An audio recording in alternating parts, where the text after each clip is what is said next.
guys, magandang araw po sa ating lahat. Welcome to my YouTube channel. Ako po nga ipapunta doon sa aking binibilad na palay. Let's go! Samahan niyo po ako. Ayun po naman si na mama. Sa gitna po ng palaya, nagsasabog po sila ng pataba. Bayun po, buwan po yung dalawa po ni mama ni papa. Sasabog po sila ng pataba. Yan po yung kanina pa. Ako po na may nagbibilad ng palay. Magaganda na din po ang palay. Magaganda na po sila.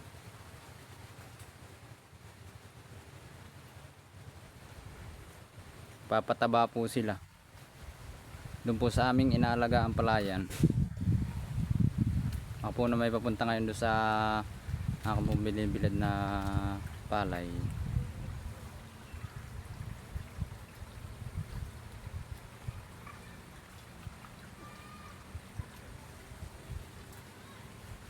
Pasensya na nga po pala at ngayon lang po ulit ako mag-upload at ako po lagi ding may trabaho. Pambihira po ako mag video.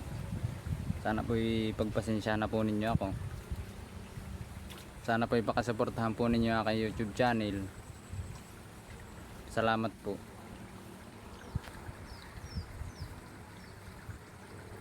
So guys, at ako po papunta sa aking binibilad na palay.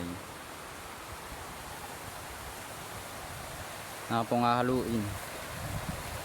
Yun po malapit po sa agos. Ito po na may tabing sapa. Yun po aming kinukuha ng patubig. Dito po kami nagbibilad ng palay.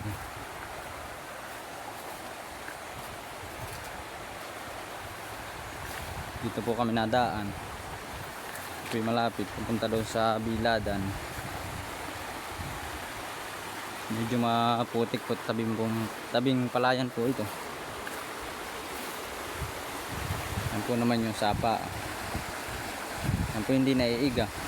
Yan po yung kinukuha namin ng patubig dito sa palayan. Magaganda na din po yung palay. Medyo maganda po ang panahon.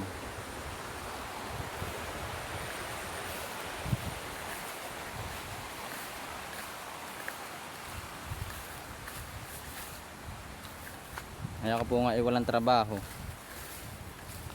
Ako yung nagpapapang magtabas doon po sa aking tiyuhin, doon po sa kapatid po ni mama muna ulit. Kaya po ako nagbibilad ng palay.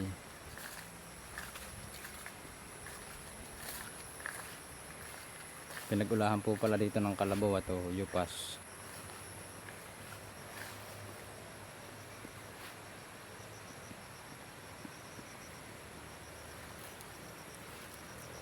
Pasensya na po kung magalaw at kung cellphone ko medyo may katagalan na.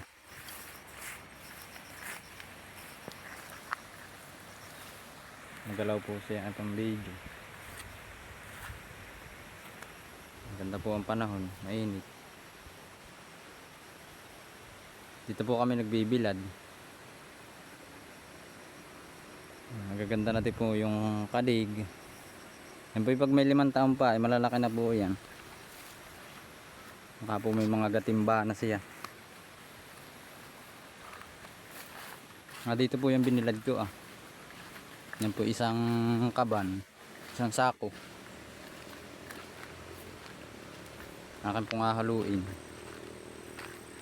Ito po naman naibilad na ikasa po lang akin po ulit pinainitan at para po maganda po ang pagkabayo sa kuno. Para po buo yung labas ng bigas. Bayan po yung binilad ko. Akin pong hahaluin. Ito po yung malapit sa tabing agos. Dito po yung magandang magbilad at saglit pula ay tuyo.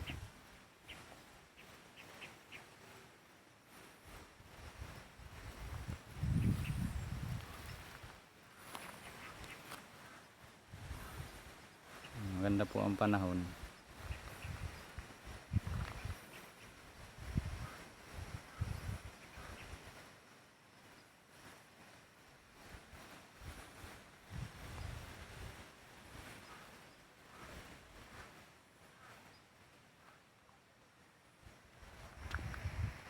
maganda po ang pagkatuyo niya para po parehas.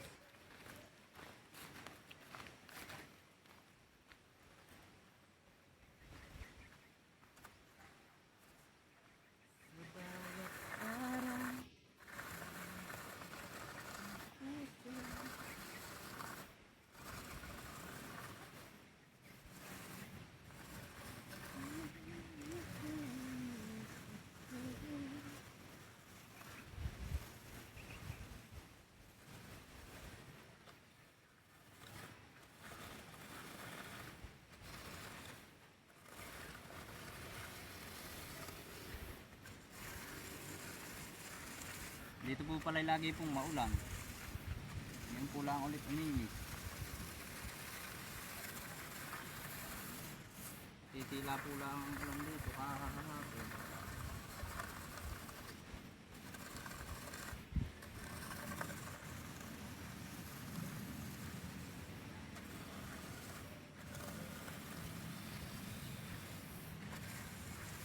Atin pong hahaluin para po parehas ang pagkatuyo niya.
Ating pong titikman kung tuyo na.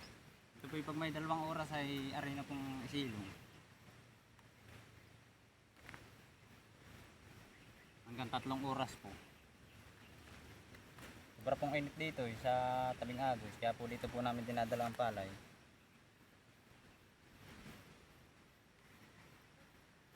Hindi pa po masyadong tuyo. Mga 2 oras pa po. Ayan po at nahalo ko na po yan. At tayo po naman ay pupunta doon sa tabing agos sa Pakita Kaput. Dito po yung laging nabaha ang agos, labo po kahapon.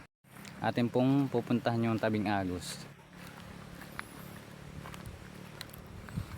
Napakita ko po sa inyo. Yung po yung kahapon labo. Ay ngayon po na may medyo labo pa rin. Kasi po lang ay medyo malinaw-linaw na ng kaunti. Ay puno po pala dito ng bayabas. Kasi po lang ay maliliit pa yung bunga niya. Ayan po ah. Liliit pa po ang bunga niya. Hindi pa po aring kuha at buko pa. May bulaklak po naman dito ng malabayabas. Ayan po yung gamot po sa an-an. Ito po ah. Yan po dahon na yan. Po yung pinipit-pit. Ito po yung malapit lang sa agos. Medyo madamo nga po ulan itong daan. Dito po yung sugahan po ng kalabaw. Pasabsaban.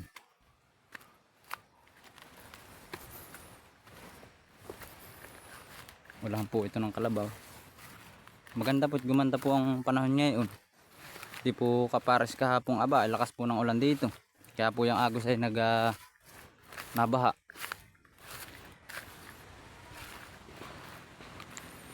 Hirap ang daan dito. Hindi ko na pati makita yung daan. Sinamama po naman saka po si Papa maaga po nagsasabog ng pataba. Doon po sa inaalaga ang palaya namin. Ay ako po sana ay magtatabas kanina. Ay tigil daw po muna at sila po ay magtatawid po nung niyog na pinahalabas po nila. Kaya sa isang araw na daw pula. May kuwan po dito, may saga. Yan po bala po sa baril-barilan noon. Kami po iba mga bata pa. Yung pong kawayan.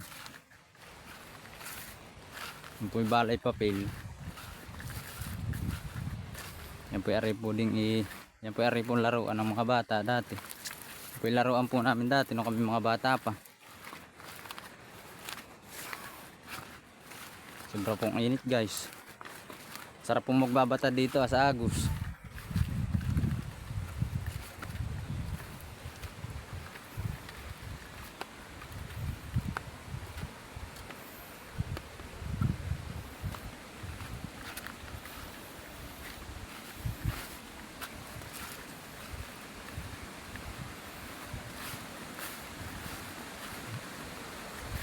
Natatanaw na po guys yung Agus.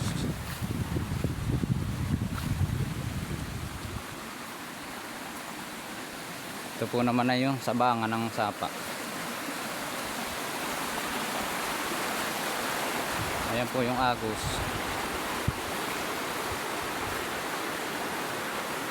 May mga bata pong namimiwas. Ayan po May nahuli na po yata.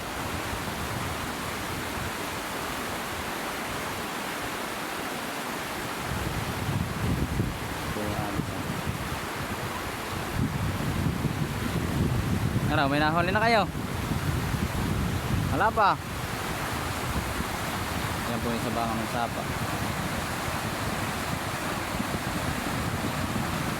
Hindi pamiwas po yung mga bata.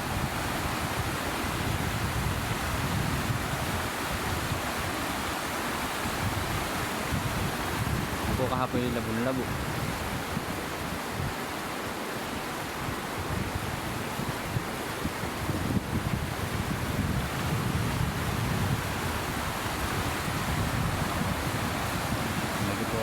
Medyo po ngayon at malinaw-linaw na. Ito po naman yung kaligha.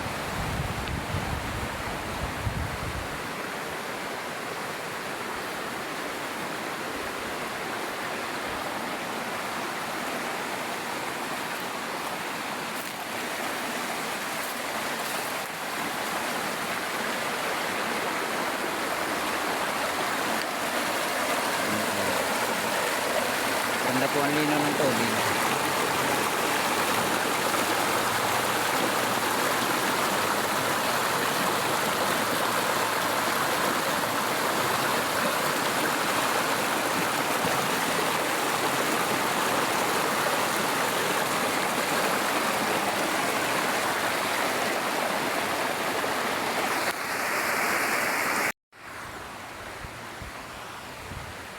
Yan po guys.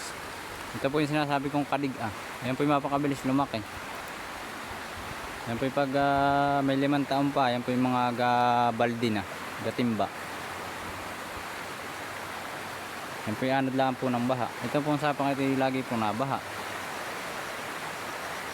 Napakadami po na yan. Ang bayan pa po Gilid po na ang sapa.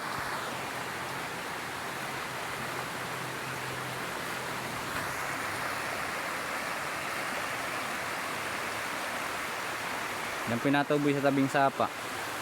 Saka po sa mga gilid-gilid po ng Agus.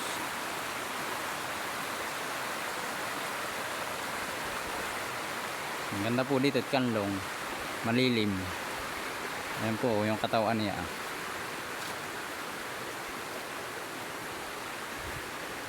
Ayan po naman yung binibilad kong palay. Ako po yung paahon at mamaya ako po uli bisitahin. Mamaya ako po uli haluin.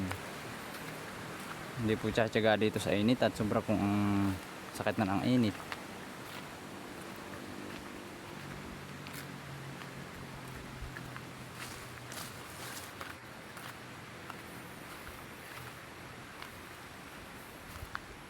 Doon po yung aking binibilad na palay.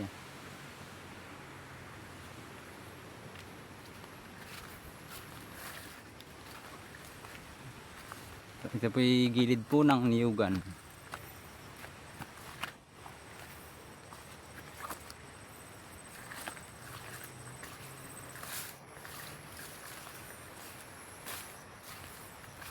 Dito po kami nadaan. May bunga din po yung saging. Ito po ay kung tawagin sa amin na yung ipud. Ipud po ang tawag dito. Ewan ko po sa ibang lugar.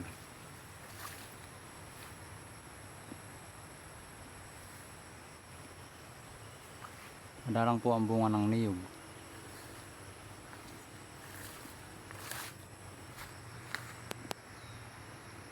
Ito po lagi pong pinapamuraan.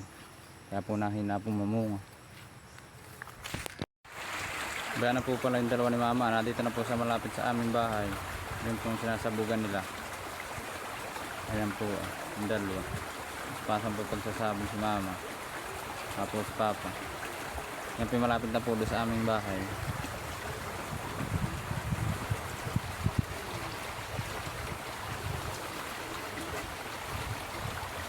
Tapos na po nila yun ah. Yan po si mama ah. Papa po namin na dito sa kabila. Yan po yung dalawang maliit na baitang na. Yan po sinasabugan nila.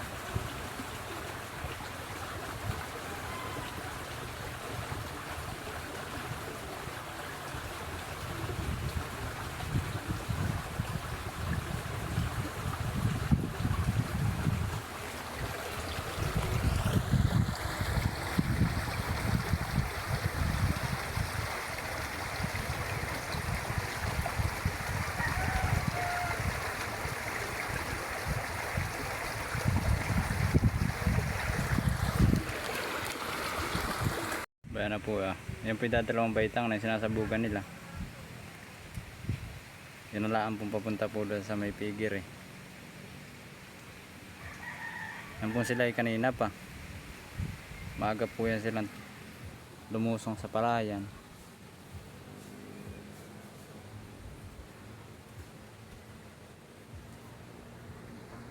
Salamat po sa panonood.